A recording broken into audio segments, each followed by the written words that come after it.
India போன்ற மிகப்பெரிய ஜனநாயக நாட்டில் ஆன்லைன் எலெக்ஷன் அப்படிங்கிறது பாசிபிளா?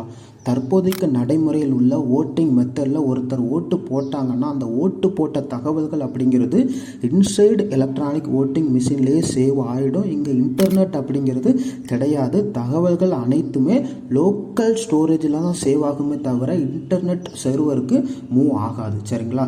என்னைக்கு அந்த ஓட்டிங்கை கவுண்ட் பண்ணுறாங்களோ அன்னைக்கு தனித்தனி டிவைஸாக எடுத்து ஒவ்வொன்றா கவுண்ட் பண்ணுவாங்க. பட் ஆன்லைன் எலெக்ஷன் அப்படிங்கிறத கொண்டு வரும்போது தகவல்கள் அனைத்துமே இன்டர்நெட் மூலமாக சென்ட்ரலைஸ்டு சர்வருக்கு மூவ் ஆகணும். சரிங்களா? அப்படி மூவ் ஆகும்போது அங்கே ஹேக்கிங் பண்ணுறதுக்கான வாய்ப்புகள் அதிகமாக இருக்குது. தற்போதைக்கு நடைமுறையில் உள்ள டெக்னாலஜி மூலமாக ஹை லெவல் செக்யூரிட்டி அப்படிங்கிறத அச்சீவ் பண்ண கொஞ்சம் சான்சஸ் கம்மி. அதனால தான் ஆன்லைன் எலெக்ஷன் அப்படிங்கிறது தற்போதைக்கு பாசிபிள் ரொம்ப ரொம்ப கம்மி.